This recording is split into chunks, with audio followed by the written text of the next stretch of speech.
Do Daiichi-Ron é umas técnicas utilizadas que são colocadas agora em prática com equipamento de proteção, com o Mogu. Então a nossa modalidade é o Kenjutsu também.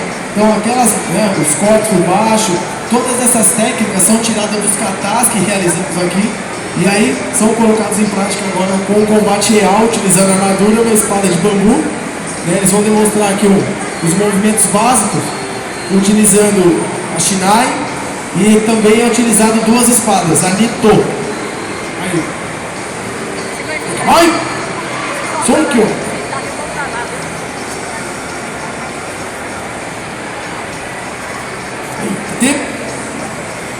Vamos demonstrar rapidamente alguns golpes básicos para vocês entenderem como vai ser o combate.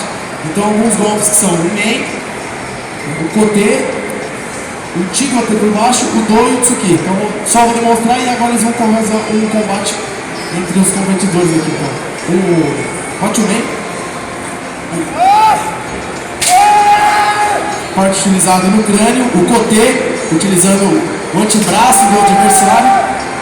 Temos o Chigote, que corta o corte por baixo. O Chigote.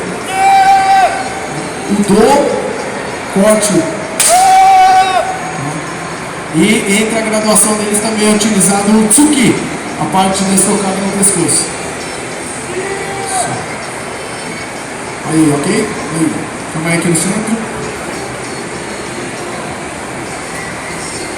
Agora vamos ver esse combate aqui entre os dois.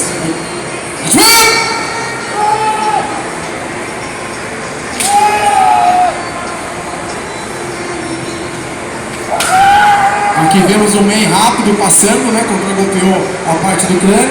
Aí, pode dar continuidade.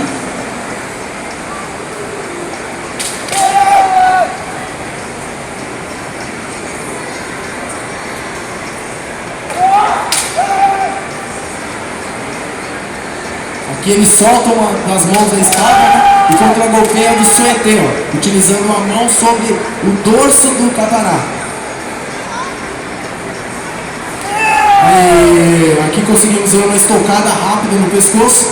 Aí, calma aí. Pegar a Nito. Ok, só um pouquinho.